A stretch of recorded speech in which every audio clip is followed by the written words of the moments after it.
I'm Elizabeth Enton, Director of Health Strategies and Solutions at SIG.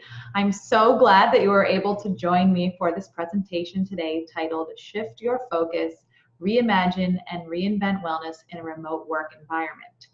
2020 has been an interesting year, to say the least, and for many, well-being has been put on the back burner amidst all that's been going on. So today, I'm going to speak about ways organizations can continue to focus on overall well-being even while employees find themselves in different or difficult situations, because as we know, good health is smart business.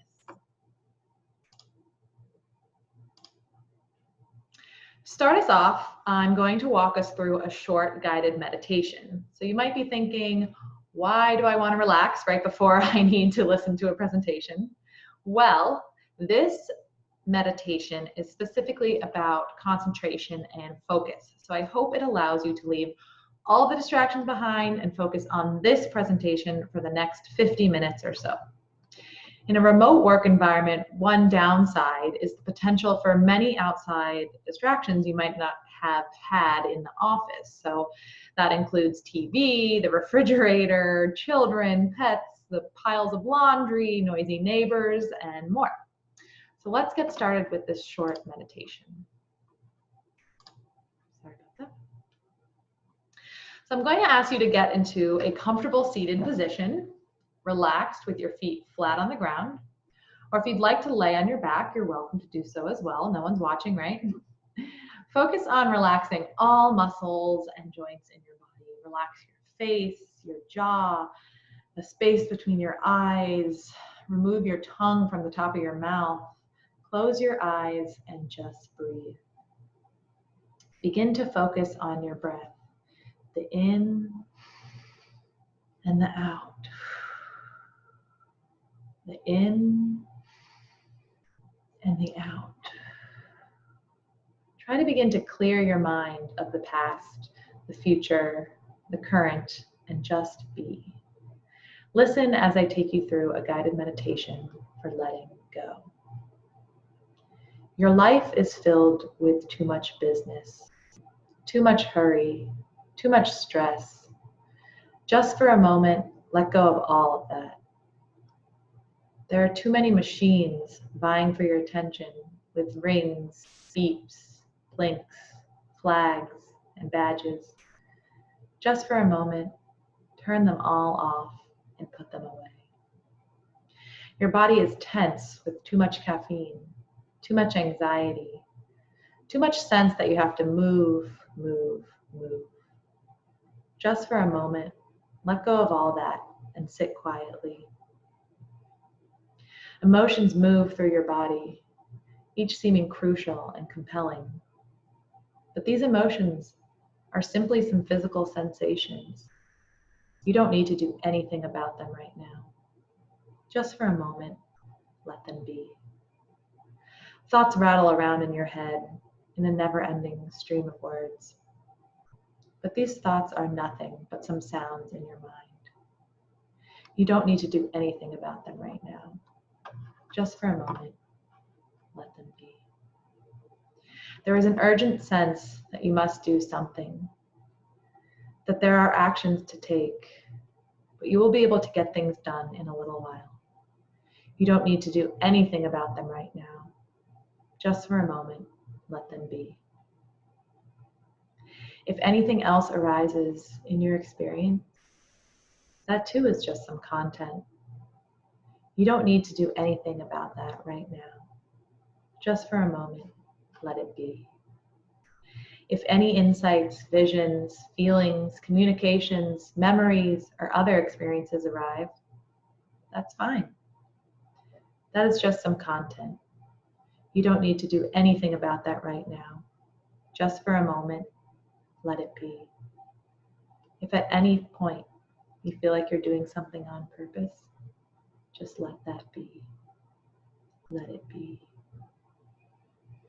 Continue to take some deep breaths in and out. And blink your eyes open if they were closed. Hello. I hope that felt good. I hope that you feel a little bit more centered and grounded and maybe less distracted. so that you can focus on the one task at hand right now, which is listening to me. So at this point, we've all overcome the first initial challenge of working from home. The main concerns in mid-March, beyond safety, of course, were do you have the technology to work from home, right? Do you have the space, and how can we make this work? Now we're finding that the main concern for most companies is the well-being of their employees.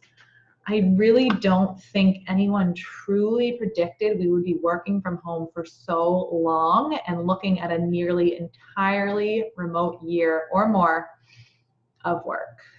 It's now become a concern beyond the mechanics and logistics of working from home, but looking more into the overall well-being of individuals and whether they'll be okay through these changes, and a bigger question, will this lead to burnout?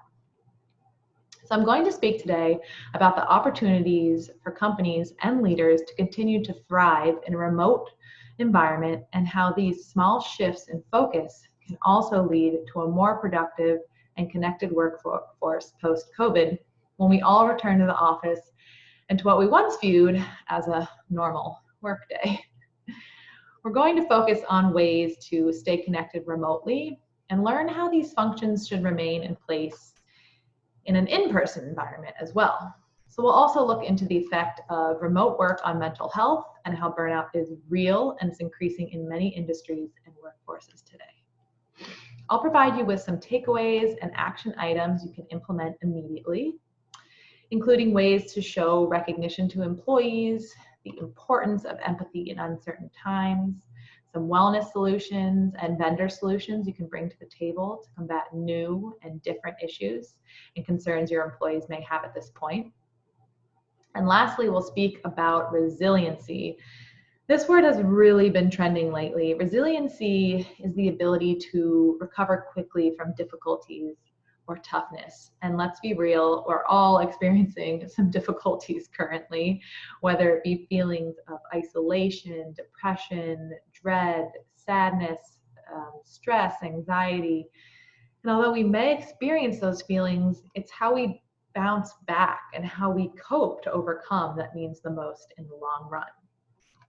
So I'll take some time to help you reimagine and reinvent wellness in a remote work environment. It may take a little thinking outside the box or outside the office, if you will, but there are ways to give your population all they need during these trying times, with a focus on their health, wellness, and happiness. So let's start with connectivity. Connectivity is a very important aspect that we need not overlook during these times of remote work. Even personally, in your everyday life, connectivity during quarantine has been quite difficult and different. We've all taken the time, to become experts at Zoom and FaceTime, but there's still this feeling of distance or isolation that's really hard to ignore. And I know I still feel it all these months later. This is an opportunity for managers and leaders to look at the way they connect with their employees on a regular basis and how that can be translated to a remote work environment.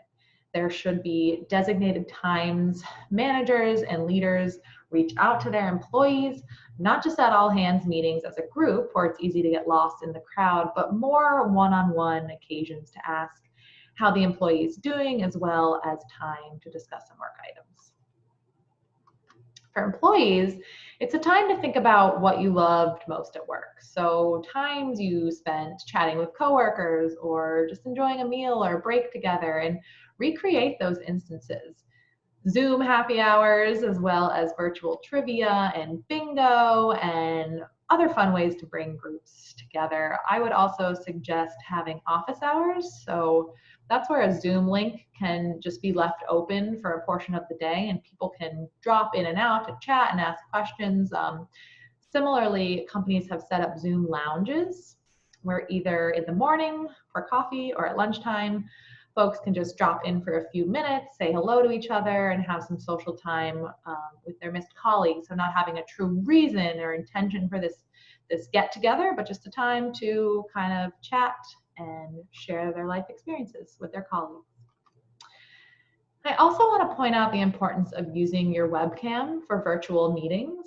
This really increases those feelings of connection and allows for better concentration and limited distractions.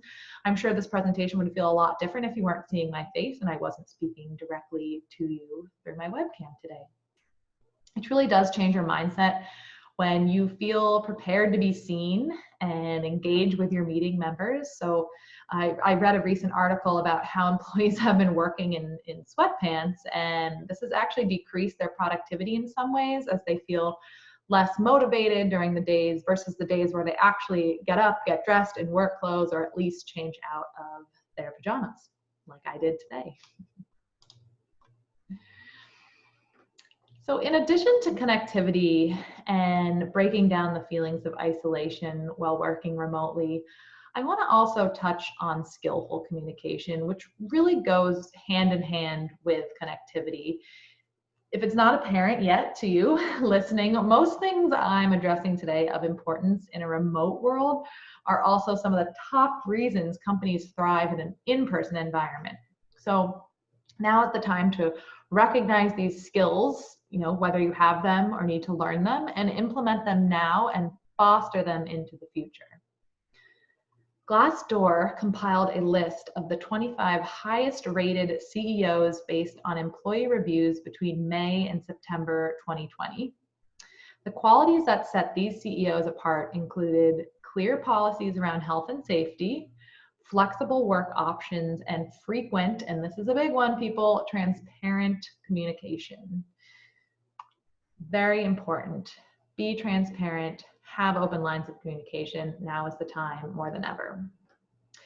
So if you haven't heard of the term emotional contagion, which couldn't be a more relevant term during a pandemic, it simply means that the emotions and outlook that a leader reveals will be mirrored or shared among employees. So the idea is to lead with positivity in all communications. Of course, we want transparency and truth. However, both can be displayed in a positive manner. So get rid of the negative talk, focus on the positivity. A recent Employee Benefits News article said it's the organizations that are putting these key positive psychology skills into place that are going to come out even stronger after COVID.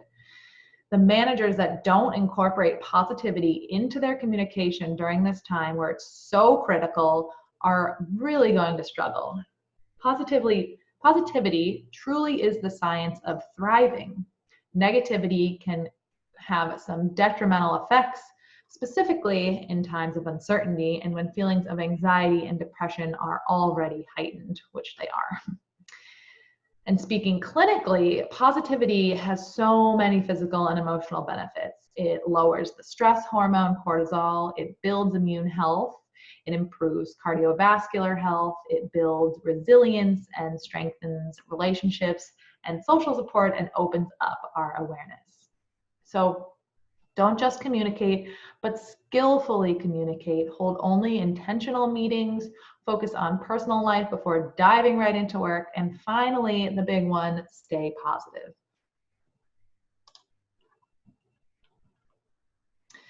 Let's shift a little bit and talk about mental health and how quarantine and other aspects of remote working have led to a mental health decline for so many of us. I know I have felt it over the last few months. The saying goes, you don't have health unless you have mental health. Ain't that the truth? So instead of only focusing on physical health and chronic conditions, which are of course important, let's focus on the brain, which controls all matters of our life. And in this case, the way we work and our motivation to work, and in the end, our productivity. An article recently published in the Washington Post shared the results of a poll by the Kaiser Family Foundation conducted in March of this year. And it found that 45% of adults say the pandemic has affected their mental health, and 19% say it has had a major impact. So this poll makes one thing clear. If you're scared or anxious, have feelings of depression, or struggling to sleep through the night, or just feeling on edge, you are really not alone. And of course, unfortunately today, there still does exist a stigma around mental health conditions, but I really have noticed more people talking about mental health during this time and breaking down that stigma that, because we're all dealing with similar changes brought on from COVID-19. We're all feeling anxious and uncertain as we watch what unfolds in this country and around the world. So it's almost been a blessing in disguise that more people are discussing mental health, which is really important. So the most important thing I think a company could do right now in the area of mental health is evaluate the current offerings and benefits available for employees regarding support in this area. So a great place to start is your Employee Assistance Program, or EAP. What do you offer? Is it properly marketed and promoted? These are important things to know. Most EAPs see below 10% usage, and this often has to do with the fact that employees don't know where or how to access the services or if they even exist.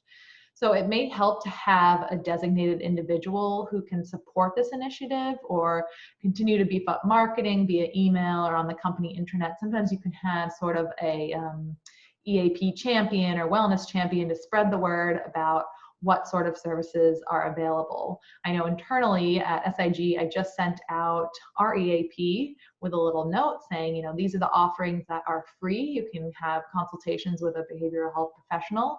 So check on yourself, check on your loved ones. Now is the time to really key into those areas of mental health and just ask yourself, are you doing okay? So beyond an EAP, there are several vendors who support mental health with counseling services, resources, and other online tools, and I'll get into them a little bit later too. So the effects of this disruptive health emergency, if you want to call it that, are not going away anytime soon. So mental health and behavioral health is an area to invest in now for the future. Another way to boost mental health in sort of a different way is through recognition.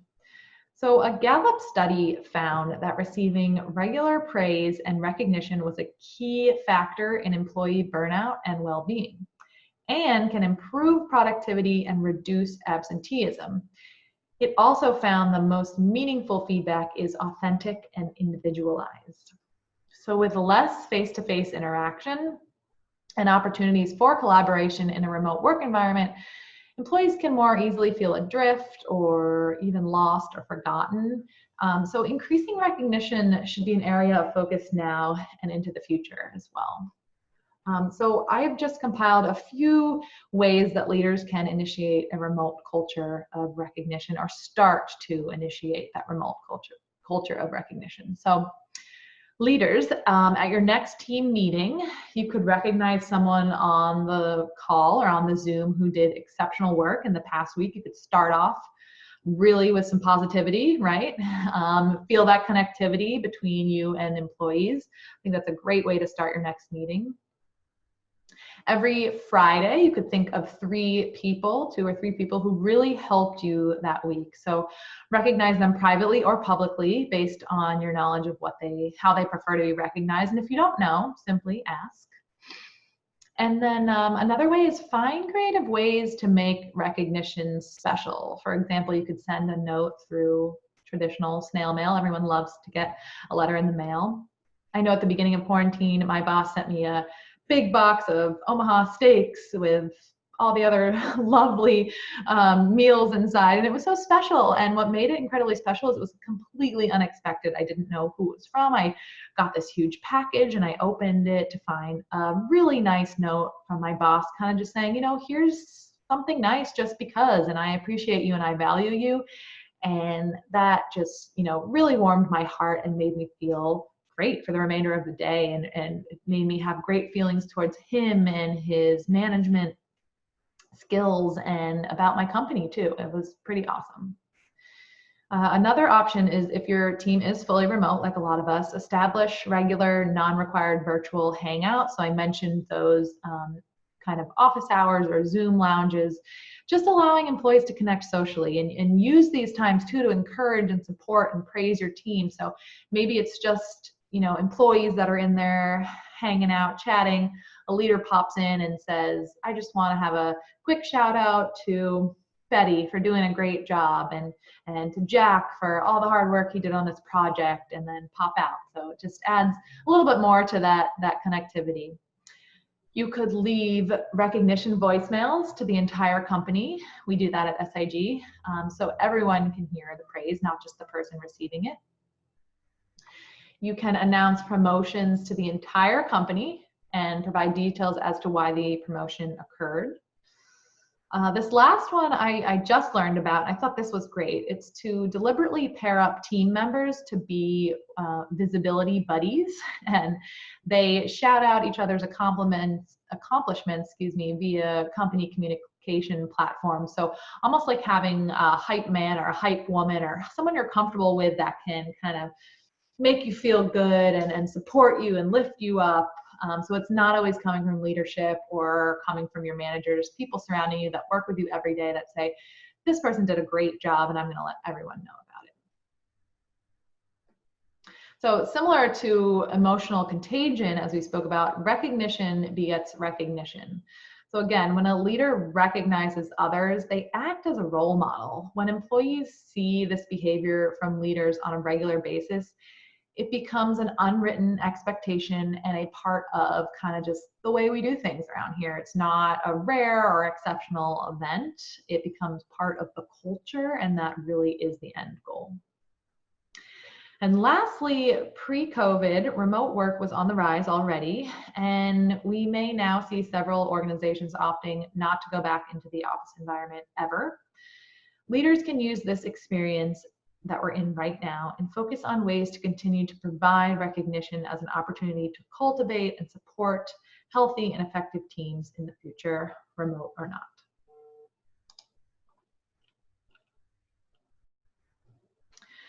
Another area leaders can really help improve is motivation among their employees. During trying times, motivation can be lost due to other important issues that may take over, or feelings of anxiety and depression can really lead to dwindling enthusiasm and inspiration for work and productivity. I think, outside of pandemics or remote work environment, we kind of have that ebb and flow of motivation and inspiration for work, and we have to sometimes, get over that hurdle and get to a place where we feel a little bit more motivated, and that can be even harder when there's so much else going on around us in this world. So, in addition to being overworked, all of that is what can ultimately lead to burnout, that lack of inspiration and motivation. So I suggest leaders and managers take time during skillful communication sessions to understand what truly drives each of their employees. What gets you out of bed every morning? Because this differs greatly between people. People want to see value in their work, and they want what they do each day to be meaningful and fulfilling, because people stay at jobs where they feel fulfilled, right? And they leave ones where they don't feel valued or happy.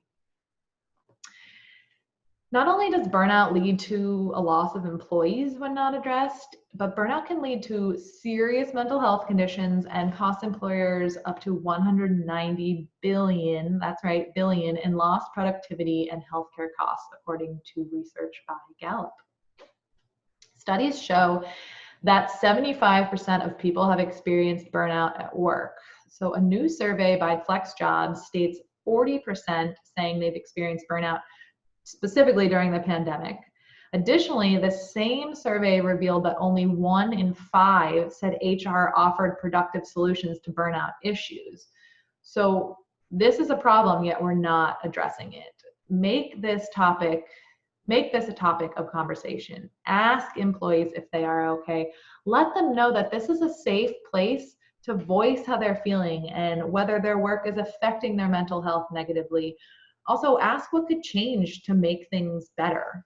Oftentimes, really, it's just a small change agreed upon by both manager and employee. That alone can be what saves a great employee from leaving. And more importantly today, with us all working from home, we now have a mix between work and personal life. And these blurred lines, and they are very blurry, can make creating healthy boundaries between the two quite difficult. So find ways to express empathy and understanding for those who may have different schedules now, who may work late or work early, be open to new ideas, to help employees feel like they are supported in their work, but can have the time in their personal lives to be content and limit that overall feeling of stress. So I like to add this in here, but I hope this is something we practice all the time, pandemic or not. Show empathy. Compassion really goes a long way every day, but even more so during turbulent times. I can't say that enough. Take some time to show some empathy. This means understanding where you are mentally and emotionally and where your employees are mentally and emotionally. So check on yourself, check on them. This pandemic has taught us all to be patient and understand we're all going through a lot, and that needs to be recognized and understood. Sometimes this means having very open and raw conversations with your employees, and other times it just means a little head nod maybe and a sense of understanding, which leads to a stronger relationship and sense of respect and trust. Additionally, empathy drives business impact through motivation and productivity. Well-being in the workplace is simply a form of empathy and understanding of employee needs, and good health and well-being is smart business, as we noted. In fact, one study showed 82% of CEOs believe a company's financial performance is tied to empathy.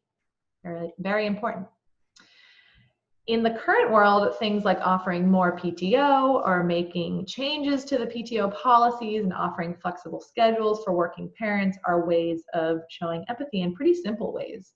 These acts alone can help to retain employees and increase company loyalty.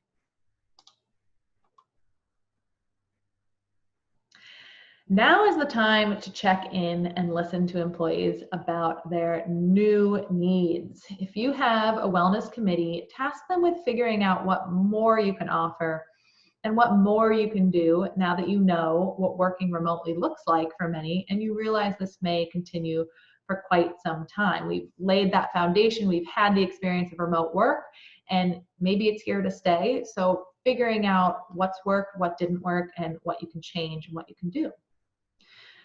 First off, if you don't have an EAP, make sure you get one. If you have one but want more services, look into additional vendors that offer services related to behavioral health. Look to your community, look toward nonprofits and other organizations that can help with resources and trainings. Be prepared. As I mentioned, the heightened anxiety and stress related to this pandemic is really here to stay. Parenting in a pandemic has shown to be very difficult, so discuss flexible schedules and new ways of blocking calendars or putting an away message up so people know you're on kid duty and you won't respond right away like we're all used to. And remember to tell folks to take time off.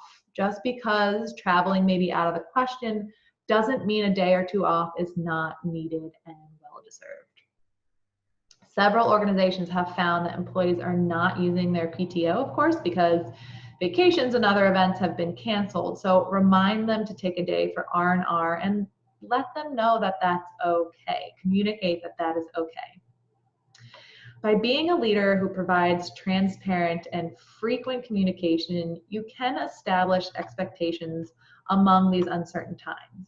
Allow employees to know that their jobs are not in jeopardy if they need to take some time each day to tend to their children or other personal business. And really, this may not be clear to everyone within the organization, so be sure it's clearly stated multiple times. People have different ways of reading situations and knowing what's right or wrong. So if you want something to be out there and clear, say it. Clearly state it and state it multiple times. I've recently heard that an organization started a Future of Where We Work committee. I love this idea. They're focused on the future and what that could look like for their organization if they continue to be in a remote environment. So they have small focus groups to see what's working and what's not, what employees need to be successful, and the overall feelings surrounding working from home. Are they liking it? Are they not? Are they just ready to get back into the office? So Additionally, they discuss ways in which programming can still be successful when everyone is spread apart, and how they can carry on normal business practices, and also what needs to change to accommodate this new reality. So continue to work on your wellness program brand. There is no better time to see what works. Keep it relatable to the times and be flexible and willing to shift ideas as the world and the working environment change. If you succeed in a remote environment, chances are you'll succeed in an in-person environment, so it is a fabulous test. And lastly, so much has changed, but really nothing has changed. We are people first and employees second. We have always needed to feel as though our well-being is cared for. We have always wanted to feel happy, fulfilled, and valued at work. That has not changed one bit. As long as organizations understand this and focus on their most important asset, employees, they will find success now and into the future.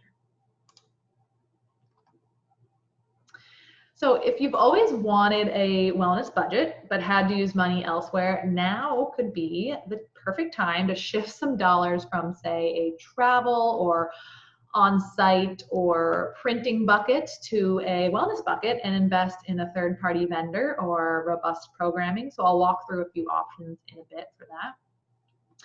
Several activities you did together on-site can be shifted to a virtual experience without missing a beat. One that comes to mind is virtual health fairs. We've had several clients plan their health fairs over Zoom by including their partner vendors. They still offer raffles. They make it fun and interesting, and they take the time to educate individuals about their current benefits, but it's all through Zoom and it works. Internally at SIG, I created a newsletter that we named the Quarantine Zine, and then we did end up sharing that with our clients because it was so well liked, and it included fun and lighthearted articles. There were some financial tips, mental health tips, DIY hacks, recipes, other things, and it went out weekly during quarantine at the very start. It provided, some humor and a little break from the seriousness of the pandemic and other current events. And it's been so popular, we continued it and are still continuing it today. It's now bi-weekly, and I think going into 2021, we'll have it be a monthly publication and maybe change the name. So that was a real hit. And of course, you can always rely on Zoom to hold a host of fun games and ways to connect, trivia or bingo with raffle prizes. We've done workouts and challenges and yoga and happy hours and competitions, cooking demos, you name it, you can probably do it through Zoom. Include the kids and pets and make it relatable and fun. And tap into the vendors you have as partners and ask them what virtual program they're offering for ideas. They're trying to stay afloat too, and have thought of some really impressive ways to get their clients connected virtually, so don't be shy about reaching out to them for some other ideas. Consider some socially distanced activities that can be experienced together, like lunchtime walks. I think people are a little more comfortable at this point to get out, maybe outside together wearing their masks. Organizations can offer to fund the price of lunch if a couple employees safely get together and share a meal. I've seen that. It's a really nice touch.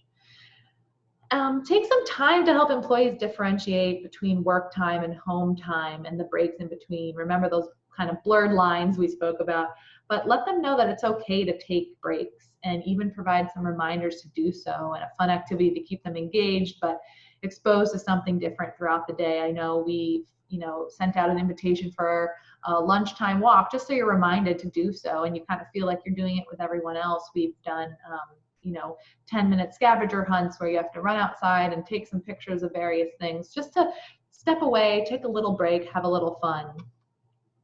Bottom line, keep your team engaged.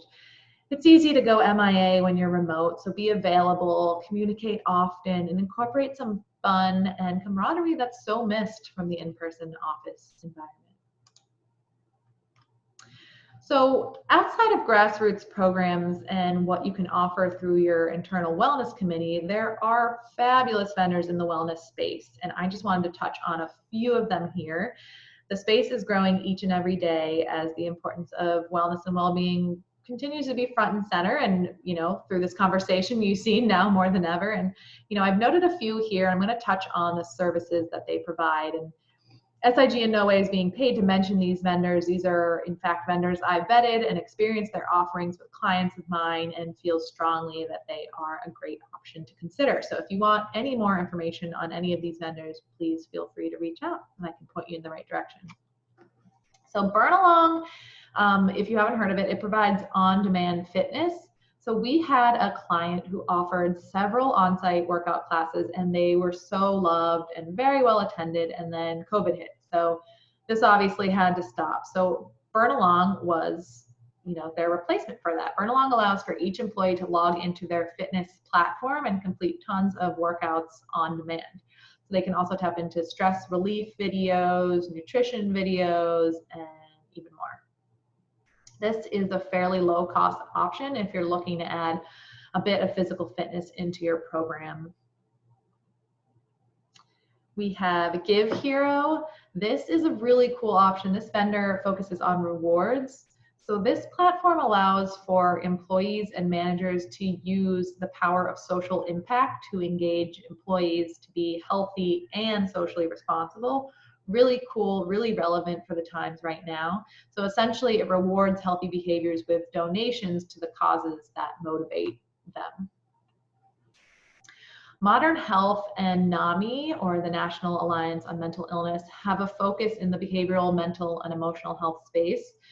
Modern Health offers various resources, training, and more on the topic of mental health in the workplace. And NAMI is a nonprofit. They have chapters nationwide, so you can find your city's chapter. They offer free resources and will often host webinars focusing on mental health conditions. So how to identify them and how to support those who suffer from them. By far, mental health has been the greatest area of interest among clients since the pandemic started. Thankfully, there are many vendors who focus in this area, adding trainings for both employees and leaders. I think this is so important because with more employees dealing with these conditions, that means we need more HR to understand how to deal with them and to point people in the right direction and offer an amount of support to get them the help that they need. Sonic Boom is all about connectivity. We spoke about this. This platform is almost like, I'd say, like a Facebook for work. So it's a social feed where employees share photos of them being healthy or volunteering. You can give shout outs and recognition to others. So its main focus is fun and keeping employees engaged and connected. So they offer really high energy and socially charged engagement tools all on their app. So it's really easy to use and really accessible.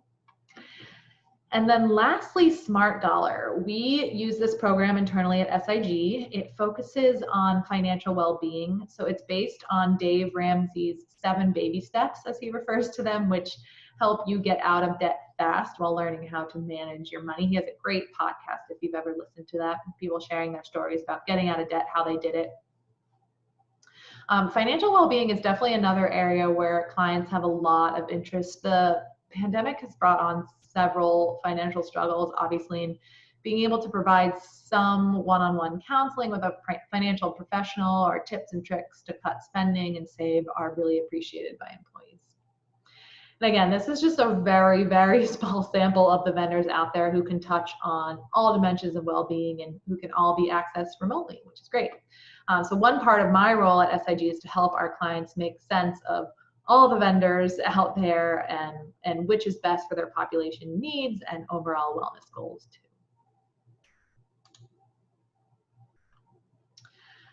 All right, this brings me to resiliency. So that trending word that's so important during these times, the word of overcoming and carrying on. So again, resilience is the ability to navigate adversity and grow in the face of challenges. How we bounce back and overcome adversity is how we shift from surviving to thriving. So growing through these challenges can lead to what's called post-traumatic growth. So businesses at an organizational level can not only survive, but can actually come out even stronger after adversity. It's the organizations that are putting all the components we discussed today in this presentation into place that are going to come out even stronger. Resiliency is all about being adaptable and creating an adaptable workforce. When I think of resiliency, I think of a tree bending and blowing in strong winds, but withstanding the storm. I also think of the saying, bend but don't break, and that is the key. These things are different, and there are challenges, but how will you address those challenges, adapt, and then succeed? Be an organization that is flexible, responsive, and can sense and respond to change. Now more than ever, organizations have been tested, and those who can handle these challenges will be here for the long run and accelerate in a post-COVID world. Okay, so this is bringing us to a close, and I wanted to provide you with some stretches since you've been sitting still for about 40 minutes at this point listening to me, and I thank you very much for that. So while promoting movement is important always, the COVID-19 pandemic has certainly provoked inactivity among a lot of us. Unemployment, working from home, closed gyms, and increased screen time have only amplified sitting time. The World Health Organization, this is no surprise, now lists insufficient physical activity as a leading risk factor for preventable mortality. So sitting and inactivity are actually associated with type 2 diabetes, cardiovascular disease, cancer, depression, blood clots, Alzheimer's disease, metabolic syndrome, and mortality. That is a long list. That is a depressing list. So extended sitting is also hard on our muscles, joints, bones, and posture. I know a lot of us are probably feeling that today. Research suggests that just brief periods of standing or even kneeling and squatting, or even the stretches that we're going to do in just a little, can be beneficial throughout the day. So I recommend a 30 by 30 rule, which means you should stand up for at least 30 seconds every 30 minutes. So I just wrote a little sticky and have it on the corner of my monitor that says, get up every 30 minutes, and I do it on the half hour. I stand up, even if I'm on a call or in a Zoom meeting, I can still stand up and still carry on my conversation, but just get the blood moving and just realize that I have been sitting for so long in one particular position, and move my body and my joints and my bones and my muscles as they should be moved. But while we're all seated here today, I wanted to share a handful of stretches that you can try to loosen things up. So let's get started. I'm going to make this a little bigger so that I can read these to you. So we're going to start with neck rotations. So rotate your neck left and right slowly, then up and down slowly as far as possible. So left and right, and up and down. That already feels so good. If you think about it, you're really staring in one direction all day long at your monitor, or you're just doing a slight movement from maybe your laptop to your monitor, so you're not getting that full range of motion. So when you take the time to really move your neck up and down, it can feel so good. Shoulder shrugs. So shrug your shoulders forward and backward. So not your usual up and down, but forward and backward. Stretch out your chest. Feel it in your back when you go forward. That feels great to me. Hopefully it does to you too. Your trunk rotation and side stretch. So reach both arms to the ceiling and slowly rotate your spine to the left and to the right, and then side bend to the left. So you're going to turn to the left and the right, and then side bend. So you're getting that rotation at the bottom of your back, but also up the sides, and your obliques should feel really, really good. You might hear some cracks. I certainly do. Next is a gentle back bend. So place your hands in the small of your back and gently bend your spine backward. Again, that's that chest opener. Stretch out across the chest here. Stretch out your back a little bit too, and just kind of change the way that you've been sitting for so long. I know that that's when, you know, my posture starts to get poor and I kind of slump. I don't realize that I'm just stuck in that space. So kind of change it up with those back bends. Okay, knee to chest stretch. So you're gently going to bring one knee to your chest and hold, and then switch sides. Can't quite see me, but you're gonna pull up your knee and hold it, and then pull up your other knee and hold it. That's great. Don't only focus on, you know, your neck and your back, but lifting up your legs and moving them around as well can feel really good. I would also suggest not crossing your legs when you're sitting all day. That can be a little constricting on your muscles, but, you know, sit everything at a 90 degree, your knees, your elbows, your back, and your feet flat on the ground. I would also suggest, if you haven't already and you're working from home, get a really good office chair, or go to your office and grab your chair if that's a possibility. I know I started quarantine sitting at in a kitchen table chair, wooden chair, and it was not comfortable. I soon realized and went to get my office chair and have a much better setup and a much better back now. So I would suggest that, and suggest that to your employees too if you haven't already. So a seated low back stretch, you're gonna gently bend forward, lowering your hands to the floor between your knees. I'm gonna disappear for 1 second to try that out. Feels great. So you can hang down there for as long as you want, get the blood flowing in different directions. It just kind of makes you feel refreshed, honestly. And then the last stretch here, save the best for last for sure, is the seated piriformis stretch. So you're going to make a figure 4. So place your right foot, lift your right foot and place it over your left knee. I'm sorry, you can't really see me here while I'm seated. And then you're going to pull up on that same right knee. So cross your right foot over your left knee, pull your right knee almost towards your opposite shoulder. You should feel it in that piriformis muscle.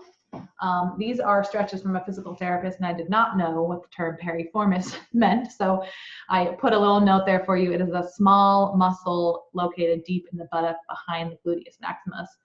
Whatever it is, it feels great to stretch. So switch to your left, cross your left foot over your right knee and pull up on your left knee there. You should feel that stretch deep in there. So hopefully that felt great for you guys. It did for me. Love a little stretch. You can do this for 30 seconds every 30 minutes, or really whenever. You can do this while you're on the phone, while you're on Zoom. It really feels great just to get your body moving a little bit when you can. Lastly, I got to put in a small plug for SIG here. SIG is an employee benefits broker and consulting firm with a strong focus on employee well-being. For over a decade, we've helped organizations spark engagement, health, and happiness and well-being among their employees. Many of our clients have received recognition as best places to work as a result of our support, and you can see SIG's very own recognition awards here at the bottom of this slide.